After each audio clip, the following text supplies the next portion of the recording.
Tamil Nadu governor can not refer re-enacted bills to president says the supreme court. Supreme court ने ये बोला है, अगर गवर्नर के पास स्टेट लेजिस्लेचर ने अगर कोई बिल भेजा है और गवर्नर ने उसको विथहोल्ड किया, मतलब उसको रिजेक्ट कर दिया उस बिल को, और फिर से वही बिल अगर स्टेट असेंबली ने फिर से उसको गवर्नर के पास करके भेज दिया, तो गवर्नर उसको प्रेसिडेंट के पास नहीं भेज सकता। ठीक है, तो गवर्नर को ये पावर को उन्होंने कर्टेल किया है कि गवर्नर अगर री इनेक्टेड बिल होगा तो उसको प्रेसिडेंट के पास नहीं भेज सकता। ठीक है, तमिलनाडु का ये केस है।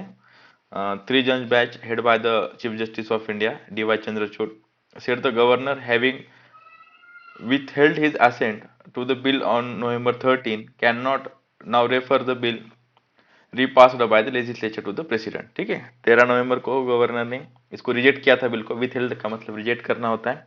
ठीक है, रिजेक्ट किया था बिल को, उसी बिल को री इंट्रोड्यूस किया है, स्टेट लेजिस्लेचर ने उनको भेजा है री इनेक्ट करके, तो उसको वो प्रेसिडेंट के पास अभी उनकी परमिशन के लिए नहीं भेज सकते। ठीक है, यहाँ पे सिंपल सी बात बोली गई है।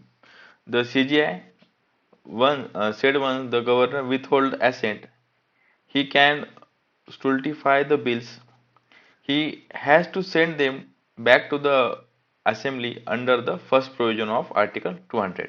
ठीक है, 200 के अंदर गवर्नर के पास पावर है, वो बिल को रिजेक्ट कर सकते हैं।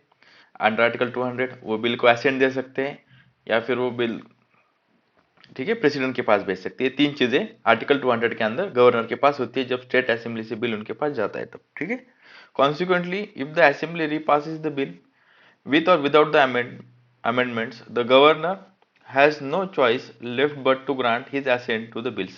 तो गवर्नर के पास कोई ऐसे चॉइस नहीं रहता, उनको असेंट देनी पड़ती है इन द इनेक्टेड री इनेक्टेड फॉर्म्स। ठीक है, chief justice said this law has already been settled by the top court in the November 10 judgment। ठीक है, नवंबर 10 की जो जजमेंट आई थी वही वहां पे हमने ये बात है। आर्टिकल 200 यहाँ लिखा है, पढ़ना होगा तो पढ़ लीजिए, लेकिन इसमें कुछ भी नहीं जो मैंने बताया उसको याद रखिए कि अगर गवर्नर के पास बिल आता है तो उसके पास तीन चीजें रहती है, एक तो वो रिजेक्ट कर सकता है, एक तो पास कर सकता है, पास करेगा तो बिल एक्ट बन जाएगा, या फिर उसको प्रेसिडेंट के पास भेज सकता है। लेकिन जब वो रिजेक्ट करता है और फिर से उसको पास किया जाता है स्टेट असेंबली से, तो वो गवर्नर के पास नहीं भेज सकता। अभी इन्होंने ये बोला है।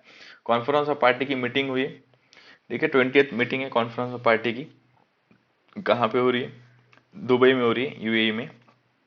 ठीक है, तो वहां पे इंडिया ने बोला है कि 2028 का जो इवेंट है तो वो हम इसको होल्ड करेंगे, ये इंडिया ने बात रखी। पहले आर्टिकल में देखेंगे क्या क्या है। India offers to host the 2028 climate meet conference at the conference party 28, Modi requests the countries to join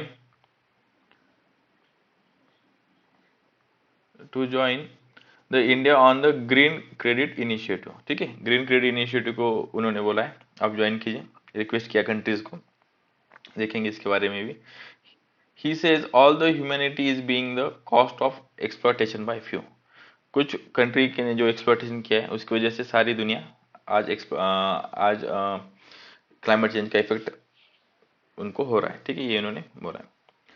reforming from the fresh commitment to contain the global temperature rise, Prime Minister Narendra Modi, in his address at Conference of Party 28, offered to host the 33rd edition of annual summit due in 2028 in India। तो उन्होंने बोला 33rd जो addition है annual summit का वो हम हमारे India में इसको होस्ट करेंगे। ठीक है, ये उन्होंने रिक्वेस्ट रखी है इनके सामने। He said that the developed country ought to be vacating the carbon space before 2050। 2050 से पहले जो डेवलप्ड कंट्रीज है वो जो कार्बन इमिशन कर रहे हैं उसको वो बंद कर देंगे, ये इन्होंने बोला। And made a pitch for countries to join the India on its green credit initiative which was non commercial effort to create a carbon sink. ठीक है, ग्रीन क्रेडिट इनिशिएटिव जो है ना उसके बारे में आगे भी बात आएगी, लेकिन अभी इतना समझ लीजिए इसके अंदर इंडिविजुअल हो, कंपनी हो, या फिर कोई सोसाइटी या फिर ऑर्गेनाइजेशन हो, अगर वो कई जगह पे प्लांट वगैरह लगा देते हैं तो उनको कुछ क्रेडिट्स मिलते हैं। ठीक है, तो that is the green credit initiative. तो इसके अंदर उनके पास क्रेडिट होंगे, तो ये इनिशिएटिव, तो ये नॉन कमर्शियल एफर्ट है कार्बन सिंक बनाने का।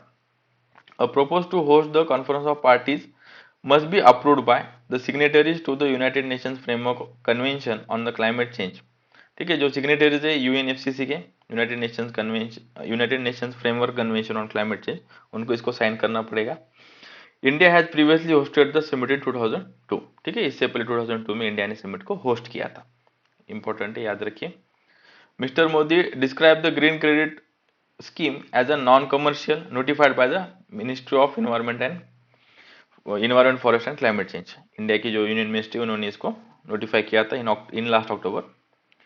Outlining the scheme described as an innovative market based on the mechanism designed to incentivize the voluntary environmental actions across the diverse sectors by various stakeholders like individual, communities, private sector, industries and companies। ठीक है, तो इनको incentivise करने के लिए अगर वो voluntary कोई कोई इन्वायरमेंटल एक्शन लेते हैं तो उनके लिए इन्होंने ग्रीन क्रेडिट स्कीम बनाई थी। The global green credit scheme referenced on the Friday expect to generate credits platform on the waste degraded land and river catchment areas to regenerate and revive the natural ecosystem। तो जो India की जो system है green credit card, इसके basis पे global green credit scheme बनाई जाए और उनको भी क्रेडिट दिया जाए जो कि वाटर कैचमेंट एरिया को रीजेनरेट करते हैं या फिर किसी वेस्ट लैंड के ऊपर प्लांटेशन करते हैं, ठीक है, तो उनको ये दिया जाए global green credit. Mister Modi was the part of the last 3 public engagement on his 1 day visit underline in the India's commitment made at the Glasgow conference of party 26, जो कॉन्फ्रेंस ऑफ पार्टी 26 ग्लासगो में हुई थी, तो वहां पे उन्होंने जो बातें की थी उसको उन्होंने रिपीट किया। Of the cutting the emission intensity of India GDP bye 45%, India के जीडीपी के अंदर जो कंट्रीब्यूशन हो रहा है इमिशन का, उसको 45% इंटेंसिटी, उसकी इमिशन इंटेंसिटी कम की जाएगी। ये इन्होंने गवर्नमेंट ने बोला, इंडिया की गवर्नमेंट ने। कब बोला है? कॉन्फ्रेंस ऑफ पार्टी 26 की कहाँ पे? ग्लासगो में जब हुई थी तब, ठीक है। Increasing the share of non fossil fuel to the 50% by 2030, important है, 2030 तक 50% फॉसिल फ्यूल का शेयर बढ़ा दिया जाएगा। उसके बाद achieving the net zero by 2070। Net zero का मतलब ये होता है जितना कार्बन इमिट करेंगे उतना ही कार्बन एब्सॉर्ब, कार्बन सिंक्स बनाए जाएंगे उतने, तो वो बैलेंस होकर जीरो उसका कैलकुलेशन आएगा, जितना इमिट हो रहा है उतना तो एब्जॉर्ब हो रहा है, तो वो नेट जीरो उसको बोलेंगे अपन। तो ये कॉप कॉन्फ्रेंस ऑफ 26 के अंदर इंडिया ने कमिटमेंट्स की थी, ठीक है। और एक इनिशिएटिव की बात की गई है, the new collective quantified goal NCQG, this refer to the ongoing negotiations on a new climate finance commitment, ठीक है। ये जो नेगोशिएशन चल रहे हैं न्यू क्लाइमेट फाइनेंस से रिलेटेड, उससे रिलेटेड ये that the developed country must make to developing countries and accelerated world's transition away from the fossil fuel. जो डेवलप कंट्रीज हो चुकी है वो डेवलपिंग कंट्री को फाइनेंशियल हेल्प करेंगे, क्योंकि उनको ट्रांसफर उनकी जो एनर्जी ट्रांजिशन है फॉसिल फ्यूल से वो रिन्यूएबल एनर्जी की तरफ ट्रांजिट करने के लिए। द इनिशियल गोल सेट इन 2009, सबसे पहले इसके रिलेटेड बात की गई 2009 के अंदर। वहां बोला, उस टाइम बोला था कि nearly $100 billion a year to the developing country via the green climate fund दिया जाएगा, ठीक है। 2009 में ये बोला था कि $100 बिलियन दिए जाएंगे every year via the green climate fund, ठीक है। और उसके बाद एक फंड बनाया जाएगा, 100 मिलियन की कमिटमेंट की गई थी 2025 में। The only the small friction of this trench has been actually realized, the 100 billion commitment is to expire in 2025। तो ये खत्म हो जाएगा 2025 को पर ईयर 100 बिलियन देने की बात। Mister Modi reiterated that the new financial targets should not mean developed country forget their commitment to green climate fund and adoption fund set up in 2001। जो अभी नया फंड बना है तो $250 बिलियन का लॉस एंड डैमेज फंड, तो इसकी वजह से आप अपने पुराने कमिटमेंट मत भूलिए जो ग्रीन क्लाइमेट फंड के अंदर और अडॉप्शन फंड के अंदर आपने की थी वो वाली, which has so far raised net worth of 800 billion to create the infrastructure in developing country that will protect them from the climate shocks। Multilateral development banks should work to ensure the affordable finance is available to the developing countries and developed countries should eliminate their carbon footprint before 2050, he said। तो generic बात की है जो world bank से उन्होंने पैसे देने चाहिए डेवलपिंग कंट्रीज को, और जो डेवलप कंट्रीज है उन्होंने कार्बन की फुटप्रिंट कम करनी चाहिए। कार्बन फुटप्रिंट्स मतलब फॉसिल फ्यूल इमिशन कम करना चाहिए, ठीक है। इसकी थोड़ी समरी देखेंगे, इस पूरे न्यूज़ की इंपॉर्टेंट न्यूज़ है। तो इसमें बात की गई ग्रीन क्रेडिट इनिशिएटिव की, जो ministry of environment forest and climate change उन्होंने इंडिया के अंदर स्टार्ट की थी अक्टूबर 2023 के अंदर। और इसमें अंदर incentivise the voluntary environmental action across the diverse sector किया जाएगा, ठीक है। उसके बाद कॉन्फ्रेंस ऑफ पार्टी 26 के अंदर इंडिया की कमिटमेंट की बात की गई है, 2070 तक net zero emissions we will achieve. उसके बाद क्या बोला गया है, जो जीडीपी का प्रोडक्शन है, ठीक है, जो जीडीपी का 50% जो the 50% increase in the fossil fuel share by 2030, ठीक है। 2030 तक 50% इंक्रीज किया जाएगा फॉसिल फ्यूल शेयर इंडिया की इकोनॉमी के अंदर।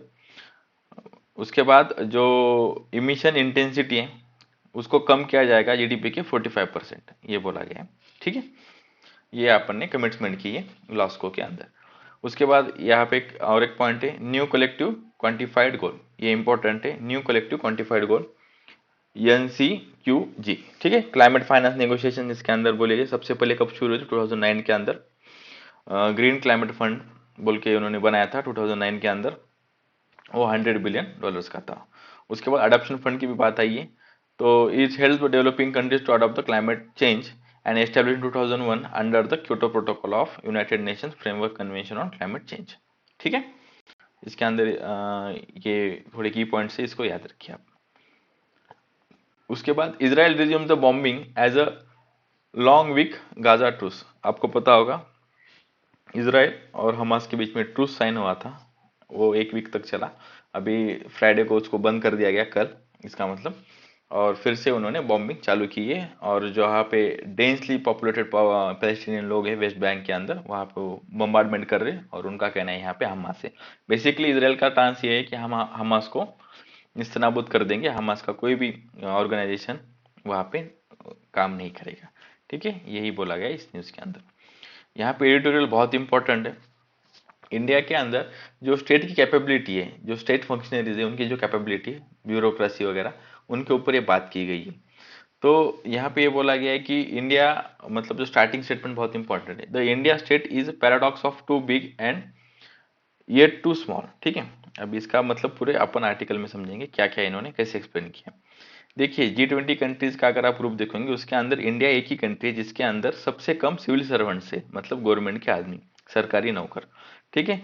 अगर आप कंपेयर करोगे इंडिया को, तो इंडिया के अंदर जो सरकारी नौकर है वो इंडोनेशिया और चाइना के आधे है। मतलब अगर वहां पे 10 है तो यहाँ पे सिर्फ 5 लोग काम कर रहे हैं, मतलब 5.77%, ठीक है। और यूके की बात करेंगे तो यूके के अंदर जितने, उससे एक एक तिहाई ही इंडिया के अंदर है, मतलब 1/3 इंडिया के अंदर उतने ही सरकारी कर्मचारी, ठीक है।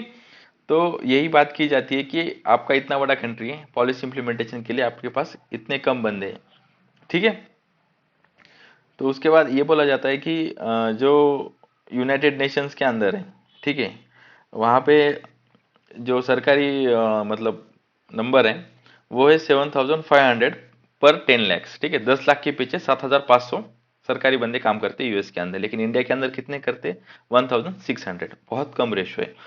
तो इसकी वजह से अपने को जो टीचर्स होते हैं, टाउन प्लानर्स होते हैं, पुलिस, जजेस, inspector for food drugs, regulators, ठीक है, फायर फाइटर्स, ये कम नंबर में अपने पास होते हैं। तो इंडिया की जो गवर्नमेंट मशीनरी है उनके पास लोग कम है, ये यहाँ पे कंपेयर किया जाता है, ठीक है। तो वही पैराडॉक्स बोला गया है, the paradox of too big, मतलब इंडिया बहुत बड़ा है, ये टू स्मॉल, लेकिन जो गवर्नमेंट है इंडिया की एक्चुअल वो बहुत छोटी है। आप समझ गए आप, तो ये यहाँ पे कंपेयर करके बोला गया है। अभी इसकी वजह से जो टैक्स टू जीडीपी रेशो है वो भी कम है, और पब्लिक एक्सपेंडिचर रेशो वो भी कम है कंपेयर टू अदर कंट्रीज।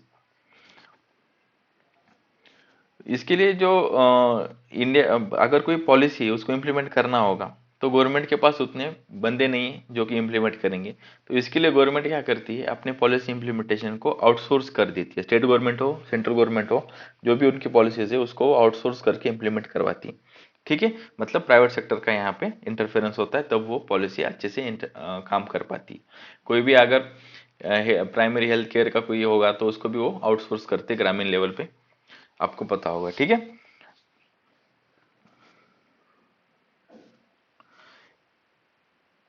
अगर इंक्लूसिव डेवलपमेंट करनी होगी इंडिया को, जैसे कि इंक्लूसिव डेवलपमेंट का मतलब ये होता है कि सबका मतलब एट द ऑल ट्रेचेस, मतलब ऑल डायमेंशंस में ग्रोथ होनी चाहिए, सब स्टेटा ऑफ द पॉपुलेशन के पास वो ग्रोथ जानी चाहिए।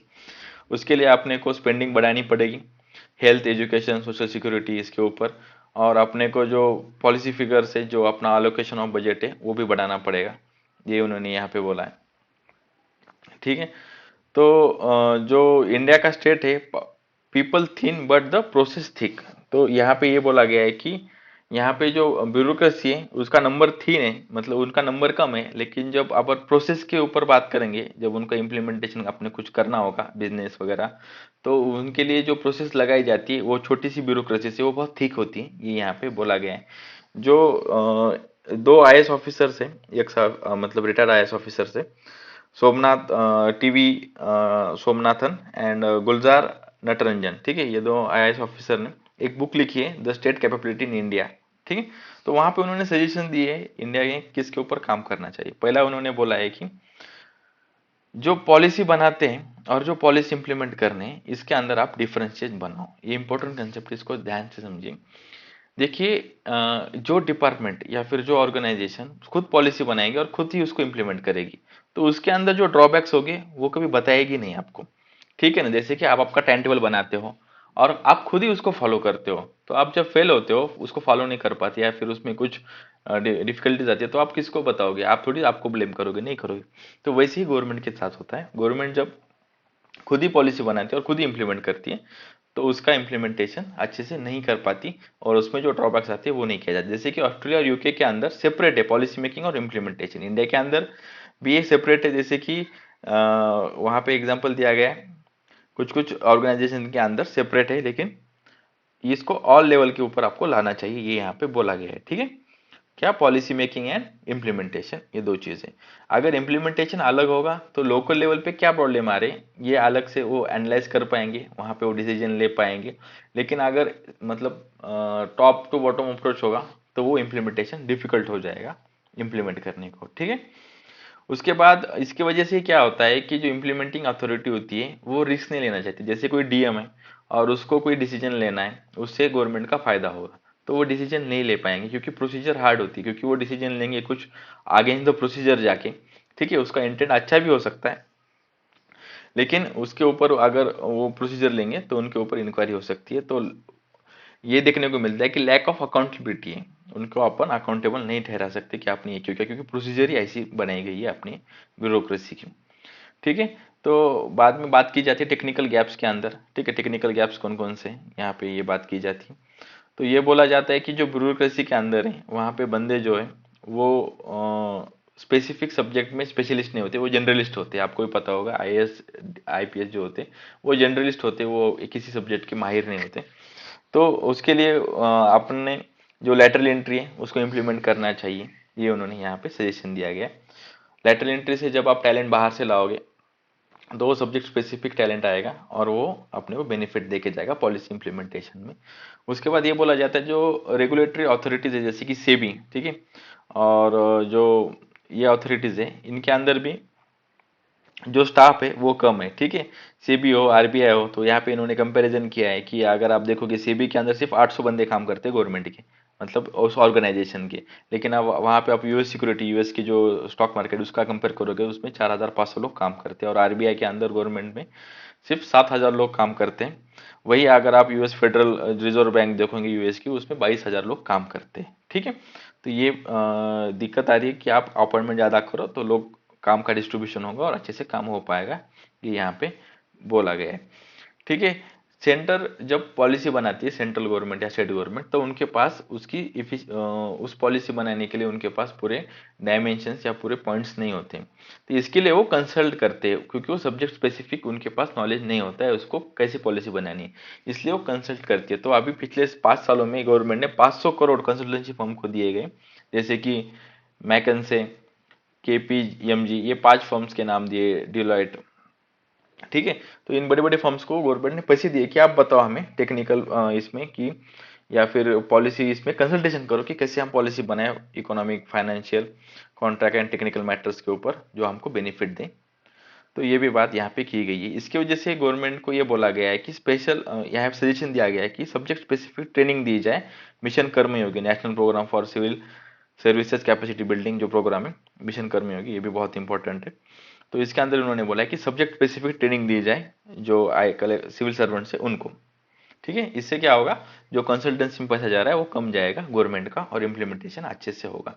जैसे कि कोई रेगुलेटर है, CAG, control auditor general of India, वो क्या देखते हैं, समझो एक बजट है जिसके अंदर 100 करोड़ का प्रावधान किया गया है और उसके अंदर 10 करोड़ अलग अलग प्रोजेक्ट्स के ऊपर लगाए गए। ठीक है, तो किसी प्रोजेक्ट्स के ऊपर दो चीजें होती है, कोई रोड बनाना है और आपको उसकी प्रोसीजर फॉलो करके वो चीज करनी है, लेकिन जब आप वो चीज करोगे तो उसको डिले हो सकता है। ठीक है, कुछ ऐसे लोकल सरकमस्टेंसेस हो सकते हैं कि लोकल चीजें होती है जिसके गवर्नमेंट में डिले डिले हो सकता है प्रोजेक्ट कंप्लीशन में। लेकिन जब आप उसके ऑब्जेक्टिविटी देखोगे, अगर वहां पे कोई डीएम होगा, ठीक है, अगर उसने अपने हिसाब से फास्ट निर्णय लिया, उसने कुछ फास्ट डिसीजंस लिए, तो वो कुछ प्रोसेस को वो बाजू में रखे, जो प्रोसीजर है उसको बाजू में रखे, वो स्ट्रेट फॉरवर्ड प्रोक्योरमेंट करता है, कुछ ये करता है। ठीक है, तो उसके ऊपर भी जो कैग जैसी अथॉरिटी होती है वो जो ऑब्जेक्टिविटी ऑफ डिसीजन है उसको मायने नहीं रखती। ठीक है, ऑब्जेक्टिविटी ऑफ जो डिसीजन है उसको मायने नहीं रखती, वो बोलती प्रोसीजर क्यों नहीं फॉलो किया। लेकिन अगर वही आप प्रोसीजर फॉलो करते हो तो आपको उसका डिले होता है, प्रोजेक्ट की प्राइस बढ़ती है। ठीक है, जैसे कि यहीं पे दो मतलब सेंट्रल विजिलेंस कमीशन, सीबीआई, ये भी जब इन्वेस्टी करती है तो ये प्रोसीजर के ऊपर आपने एक्शन क्यों नहीं लिया, प्रोसीजर क्यों नहीं किया, तो इसकी वजह से जो बड़े बड़े ऑफिसर्स होते हैं वो डिसीजन नहीं लेते और वो अकाउंटेबिलिटी से भाग जाते, बोलते जो प्रोसीजर है उससे चलने दो, जितने साल चलेगा उतने साल चलेगा। ठीक है, तो we should rather than policy we should focus on policy objectives. ठीक है, प्रोसीजर कंप्लायंस से ज्यादा अपन ने पॉलिसी ऑब्जेक्टिव्स के ऊपर, इसका एम क्या था पॉलिसी लाने के लिए, ये बात की गई है। बहुत सारे जो आगे एक पॉइंट बोला गया है कि बहुत सारे जो ब्यूरोक्रेट्स होते हैं जब वो रिटायरमेंट किए जाते हैं तो वो जो जिनकी गवर्नमेंट है उनको उनके लिए काम करते हैं। ठीक है, सभी गवर्नमेंट के लिए ही काम करते हैं, लेकिन जो पॉलिटिशियंस होते हैं उनके आगे पीछे करके, उनको फेवर करके बहुत सारे काम करते हैं। ठीक है, इससे क्या होता है, उनको ये लगता है after the retirement they will get some additional post और after retirement they will have a political career. इसलिए राइटर यहाँ पे एक सजेशन देते हैं जो कि मेरे को इतना अच्छा नहीं लगा, रिटायरमेंट एज को बढ़ा दिया जाए, 65 ईयर्स कर दिया जाए। 65 ईयर्स कर दोगे तो 65 ईयर्स के बाद बंदा क्या ही करेगा। ठीक है, मतलब उतना उनका पॉलिटिकल इंटरफेरेंस कम हो जाएगा, ये उन्होंने यहाँ पे बोला है, और वो किसी के फेवर में ज्यादा काम नहीं करेंगे। उसके बाद ये बोला गया है कि जो पब्लिक सेक्टर में जो लोग आते हैं वो बेसिकली जो फेम होती है वो चाहिए, उनको सैलरी चाहिए, वो चाहिए। तो आप क्या करो, पब्लिक सेक्टर में जो लोग आते हैं उनका पब्लिक गुड करने का दिल नहीं रहता है, उनका कुछ अलग इंटेंशंस रहते हैं, they have want a monetary gain, they want a fame, they want a stability in their life. तो आप क्या करो, जो गवर्नमेंट जॉब्स है उनकी सैलरी कम कर दो। ये थोड़ा हार्श स्टेप उन्होंने बोला है। उन्होंने बोला है जो टॉप लेवल के गवर्नमेंट सैलरी से, टॉप लेवल के ऑफिशियल से उनकी सैलरी आप एकदम कम कम कर दो। उसकी वजह से क्या होगा, अट्रैक्शन कम होगा लोगों का गवर्नमेंट में, जिनका ही ओरिजिनल मोटिव है पब्लिक गुड करने का वो आएंगे, वो सर्व करेंगे। और जिनको पैसे के पीछे भागना है वो प्राइवेट सेक्टर में जाएंगे, पैसा बनाएंगे वहां पे जाके। तो जो अभी 6th और 7th पे कमीशन आया उन्होंने बहुत हाइक दी है पेमेंट के अंदर, मतलब सैलरी के अंदर। जो फ्यूचर पे कमीशन आएगा उससे आप उसको कम करो, जो सैलरी है उनकी, ये उन्होंने यहाँ पे सजेशन दी है। ठीक है, ऐसे ही ये पूरा एडिटोरियल इसमें ये बोला गया है सिंपली कि जो ब्यूरोक्रेसी है उसकी कैपेसिटी कैसे बढ़ाई जाए और जो स्टेट है उसको स्ट्रॉन्ग कैसे किया जाए पॉलिसी इंप्लीमेंटेशन में। ठीक है, government working to save the veterans facing the death in Qatar, navy chief ने ये बोला है।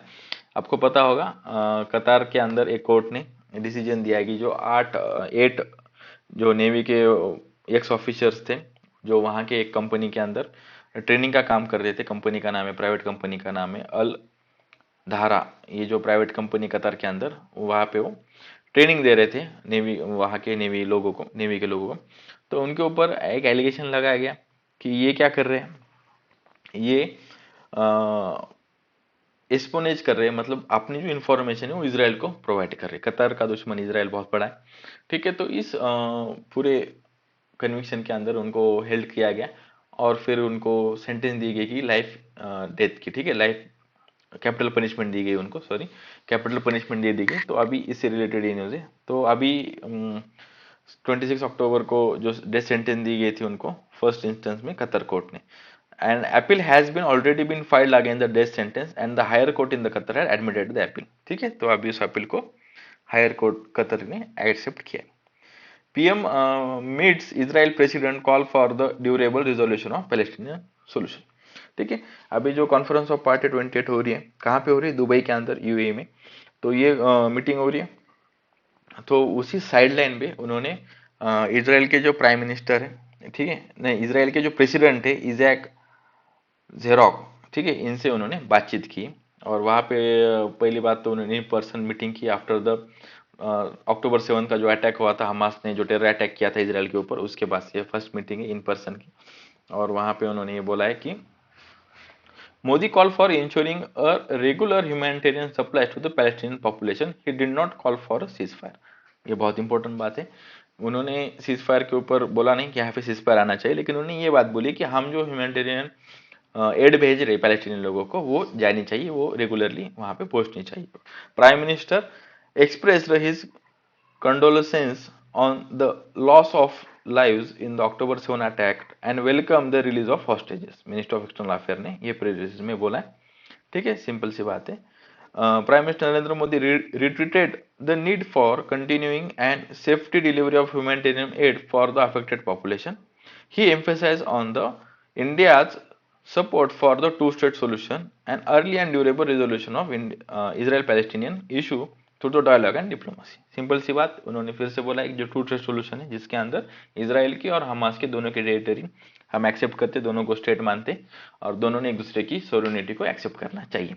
ठीक है, और उन्होंने बोला है कि जो पीसफुल तरीके से डायलॉग एंड डिप्लोमेसी से इसको रेजोल्यूशन आना चाहिए इसराइल पैलेस्टीन कॉन्फ्लिक्ट। ये यहाँ पे बातचीत हो चुकी है। ठीक है, इंटरपोल की मीटिंग हुई है ऑस्ट्रिया के अंदर। ऑस्ट्रिया की जो कैपिटल है वियना में, इंटरपोल जनरल असेंबली की। तो आपको पता होगा इंटरपोल को कौन इंडिया की तरफ से हेड करता है? CBI, central bureau of investigation. तो उनके डायरेक्टर गए थे, और नेशनल इन्वेस्टिगेशन के डायरेक्टर जो डेलीगेशन गया था उसके अंदर थे। ये 91st इंटरपोल जनरल असेंबली थी। और इंडिया ने क्या अर्ज किया?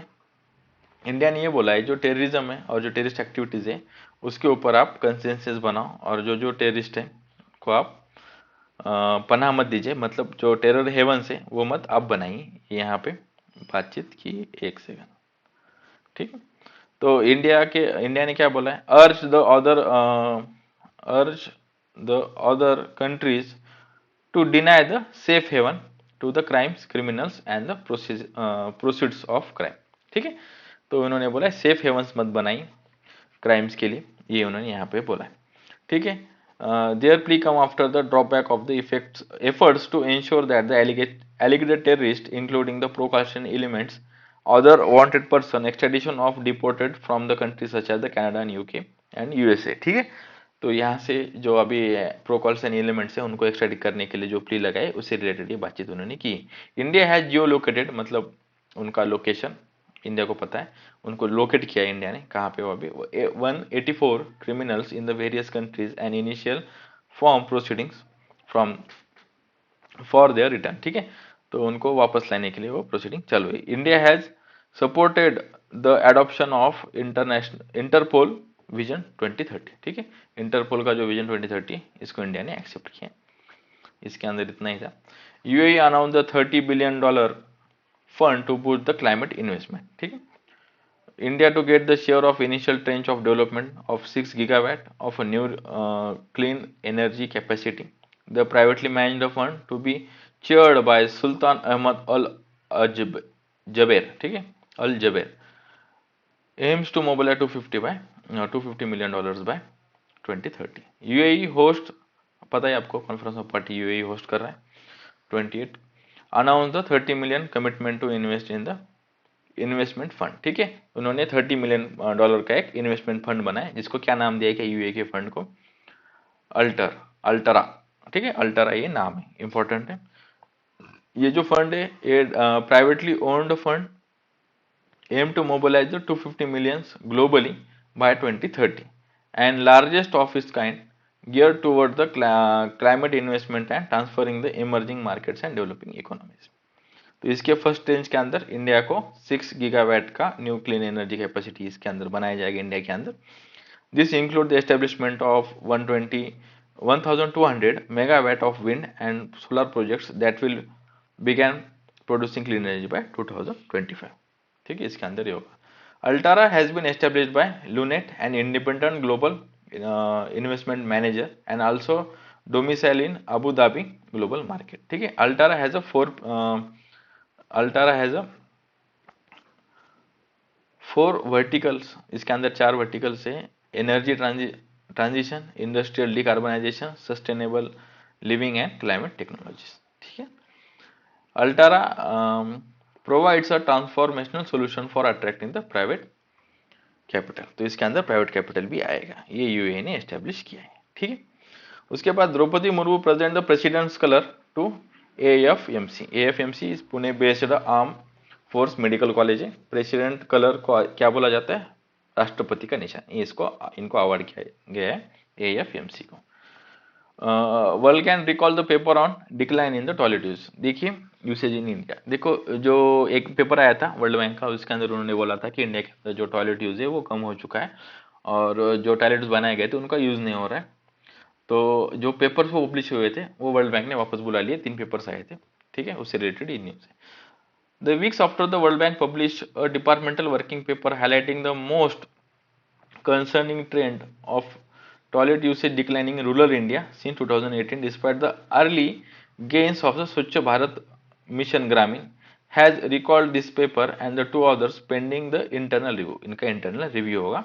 2018 के बाद से जो बोल रहे थे कि डिक्लाइन हो रहा है रूरल इंडिया के अंदर toilet use, while insisting that the paper has not gone through required approval internally before being published. तो इनको इंटरनल अप्रूवल नहीं हुआ था बिफोर पब्लिश होने का. पेपर का टाइटल क्या था? Progress on sanitation in rural India, reconciling diverse evidence. ठीक है, सितंबर में पब्लिश हुआ था. और 2 पेपर के नाम है यहाँ पे, लेकिन कुछ काम के नहीं है, याद रखने के अपने के. ठीक है, तो छोड़ दीजिए इसको. Disinformation can impair the democratic discourse. CGI ने ये बोला, chief justice of India Jayachandra Chode on the Friday said the fake news has drowned out the true information simply by virtue of the scale of dissemination in the digital age, replacing the character of discourse from the truth seeking to loudest voice. ठीक है, जो disinformation है वो ज़्यादा फैल रही है क्योंकि डिजिटल एज है. ठीक है, इससे उनका स्प्रेड ज़्यादा हो रहा है, ये उन्होंने यहाँ पे बोला है. तो यहाँ पे समझने की बात है कि डिसइंफॉर्मेशन क्या होती है. Disinformation is false or misleading information intentionally spread to the deceived person often in pursuit of an objective. ठीक है, तो ये इंटेंशनली स्प्रेड की जाती है, ये बात याद रखिए. ये तो फॉल्स एंड मिसलीडिंग इंफॉर्मेशन होती है. ठीक है, तो ये इंपॉर्टेंट था यहाँ पे. उसके बाद Sandra Day O'Connor, the first woman जज of US supreme court dies. ठीक है, 93 ईयर्स इनकी उम्र थी. बस ये नाम याद रखिए, सैंड्रा डे ओ कॉर्नर. ठीक है, Russia advancing on the all fronts in Ukraine says the defence minister. Russia Ukraine के अंदर ऑल फ्रंट्स में वॉर कर रहा है. अभी मोर देन 1.5 ईयर हो चुका है. ठीक है, तो अभी वॉर चल रहा है. China Vietnam rail link through rare earth heartland. ठीक है, वियतनाम के अंदर एक रेल लिंक बनाएंगे चाइना. तो यही न्यूज है. तो इसको याद रखिए कि वियतनाम और चाइना के रिलेशन अच्छे हैं. ठीक है, hell on earth as return to the Gaza says the UN as Israel attacks resume. ठीक है, जो यूनाइटेड नेशंस उन्होंने बोला है कि नरक फिर से वापस आया है धरती के ऊपर, जैसे ही इजराइल ने अटैक चालू किया है गाजा के ऊपर. ठीक है, जैसे इजराइल ने अटैक चालू किया आफ्टर द ट्रूस, उनका जो पैक्ट हुआ वो सीज फायर बंद कर दिया उन्होंने और उन्होंने अटैक चालू कर दिया. तो उसके बाद ये हुआ है. US to impose the visa bans soon on Israeli extremist settlers. ठीक है, ये बोला गया है यूएस की तरफ से. ये थोड़ा अच्छा स्टेटमेंट बोला है. यूएस ने बोला है जो इजराइल के अंदर जो एक्सट्रीमिस्ट सेटलर्स हैं, जो अभी जो गाजा का नॉर्थ गाजा में ऑक्यूपाई होकर वहां सेटल हो रहे हैं, उनको हम वीजा नहीं देंगे. The Biden administration informed Israel that the Washington will impose the visa bans in the next few weeks on Israel extremist settlers engaged in violence against the Palestinian civilians in the occupied West Bank. ठीक है, जो नई territory West Bank के अंदर जो West Bank के अंदर जो ऑक्युपाइड टेरिटरी है इजराइल एक्सट्रीमिस्ट की, तो वो जो पैलेस्टीनियन को तकलीफ दे रहे हैं, तो वहां पे हम उनको वीज़ा नहीं देंगे, ये यूएस ने बोला है। बस इतना ही इसके अंदर। अगर आपको इसका पीडीएफ चाहिए होगा तो आप टेलीग्राम के ऊपर स्वैग यूपीएससी ओनली बोल के सर्च कीजिए तो आपको चैनल मिलेगा, वहाँ पे पीडीएफ आपको मिल जाएगा। उस चैनल को आप सब्सक्राइब कीजिए टेलीग्राम के ऊपर के। अगर आपको वीडियो पसंद आया तो आप इसको प्लीज़ आपके दोस्तों के साथ शेयर कीजिए। Thank you.